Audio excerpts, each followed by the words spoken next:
कार्तिक महात्म 28वां अध्याय। कथा शुरू करने से पहले हमें गणेश जी महाराज जी का ध्यान करना चाहिए। बोलिए गणेश जी महाराज की जय। एक बार विनायक महाराज जी कुलिया में दूध और चुटकी में चावल लिए घूम रहे थे कि कोई मेरी खीर बना दो। कोई नहीं बनाया। तब एक बुढ़िया बोली कि ला बेटा मैं तेरी खीर बना दूं। बोले लो बुढ़िया माई बना दो। इतना कहकर बुढ़िया लोटा लेके चल दी। गणेश जी बोले कि बुढ़िया कहाँ जाती है। तो वह बोले कि बेटा दूध चावल खांड लेने जाऊँ हूँ। गणेश जी बोले कि अपने घर में तो देख। घर में देखा तो दूध का टोकना भरा है, चावल की परात भरी है और खांड की बोरी धरी है। उन्होंने खीर बनाई और खीर बनाने रख दी। इतने में बुढ़िया माई की बहू ने देखा कि खीर निकल रही है। उसने दरवाजे के पीछे विनायक बाबा का छीटा लगाकर खीर खा ली। इतने में गणेश जी आए। बुढ़िया बोले कि ले बेटा खीर खा ले। बोले माँ मैंने तो खा ली। बोले तूने कब खाई। बोले जब तेरी बहू ने खाई। बुढ़िया ने पूछा कि बहू तूने खीर झूठी कर दी। बोली हाँ जी खीर निकल रही थी, मैंने विनायक बाबा का छीटा लगा के खीर खा ली। अब बुढ़िया माई बोली बेटा अब इस खीर का क्या करूं। बोले खा ले और बांट दे। बुढ़िया माई खीर बांटने लगी। इधर लोग चर्चा करने लगे कि कल तो ये भूखी मरती थी, आज खीर बांट रही है। झोपड़ी को लात मारी, महल हो गया और खूब धन संपत्ति हो गई। जैसे बुढ़िया माई पर गणेश जी महाराज जी ने कृपा करी, ऐसे हम सब पर करना। कहते सुनते हुंकारा भरने वालों पे करना। बोलिए गणेश जी महाराज की जय। कार्तिक महात्म 28वां अध्याय। धर्मदत्त ने विष्णु के गणों से पूछा कि मैंने जय और विजय को विष्णु के द्वारपाल सुना था। कृपया बताइए कि उन्होंने पूर्व जन्म में कौन सा पुण्य किया था जिससे उन्होंने विष्णु का रूप धारण किया।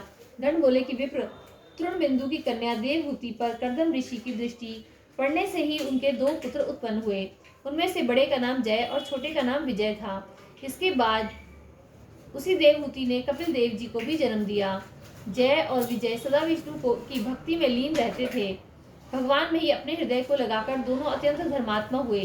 दोनों भाई सदा अष्टाक्षर मंत्र ओम नमो नारायणाय का जप करते हुए भगवान विष्णु का व्रत करते रहते थे।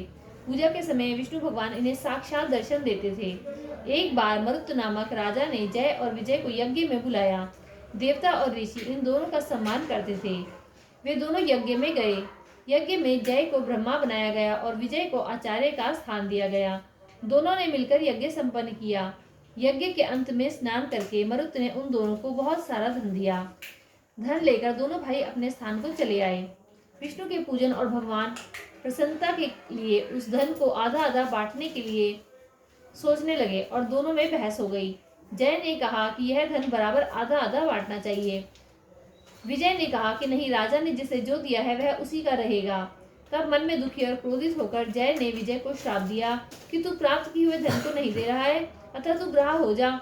उसका शाप सुनकर विजय ने भी जय को शाप दिया कि मद में मतवाला होकर तूने मुझे शाप दिया है, अतः तू भी हाथी हो जा। इसके बाद पूजन के समय जब भगवान विष्णु उनके सम्मुख प्रकट हुए तो उन्हें सब कुछ बताकर शाप से छुटकारा पाने का वर मांगा। कहा कि हम ग्राह और हाथी की योनि में कैसे जाएंगे। भगवान आप हमें शाप से छुटकारा दिलाने का उपाय बताइए। श्री भगवान बोले कि मेरे भक्तों के कहे हुए वाक्य कभी असत्य नहीं होते। मैं भी उनके वाक्यों को अन्यथा करने में असमर्थ हूँ। एक बार मैं प्रहलाद की खातिर थम से प्रकट हुआ। अम्बरीश के कथन से 10 अवतार लेने पड़े। तुम दोनों ही स्वयं दिए गए इन श्रापों को के कारण मेरे पद को प्राप्त करोगे। ऐसा कहकर भगवान अंतर्ध्यान हो गए। श्रापों के अनुसार वे दोनों गंडकी नदी के किनारे पर ग्राह और हाथी के रूप में हो गए। उस योनि में भी उन्हें पूर्व जन्म की स्मृति बनी रही और वे उसी समय श्री विष्णु के व्रत करते रहे। एक बार कार्तिकी पूर्णिमा के दिन वह हाथी गंडकी नदी में स्नान करने के लिए गया तो ग्राह ने श्राप का स्मरण कर उसे पकड़ लिया। ग्राह के द्वारा पकड़े जाने पर हाथी विष्णु को पुकारने लगा। तभी शंख चक्र और गदा को धारण किए हुए भगवान विष्णु वहां प्रकट हो गए। तत्क्षण ही चक्र चलाकर उन्होंने गज और ग्राह का उद्धार किया और अपने जैसा रूप देकर उन्हें बैकुंठ में ले गए। उसी दिन से वह स्थान हरि क्षेत्र के नाम से प्रसिद्ध है। वहां के पत्थरों पर भी चक्र के चिन्ह बन गए हैं। वे ब्राह्मण जिनके बारे में तुमने पूछा वे ही जय और विजय के नाम से प्रसिद्ध हैं और भगवान के प्रिय द्वारपाल हैं। इसलिए हे धर्मात्मा ब्राह्मण, तुम विष्णु के व्रत में लीन होकर क्रोध और घमंड को त्याग कर सब पर समान दृष्टि रखने वाले हो जाओ। तुला, मकर, मेष राशि के सूर्य आने पर सदा प्रातःकाल स्नान करो, एकादशी के व्रत करो और तुलसी के पौधों की रक्षा करो। ब्राह्मण और वैष्णवों की सेवा करो। मसूर, कांजी, बैंगन ये खाना छोड़ दो। ऐसा करने पर तुम भी अंत समय में विष्णु के पद को प्राप्त करोगे। बाल्यावस्था में ही विष्णु को प्रसन्न करने वाला यह व्रत रसोई करने से कोई भी यज्ञ, दान या अन्य व्रत इस व्रत से अधिक लाभदायक नहीं हो सकता। धर्मदत्त ने विश्वास के साथ उस व्रत को किया और देह त्याग के समय दोनों स्त्रियों सहित विष्णु लोक को चला गया।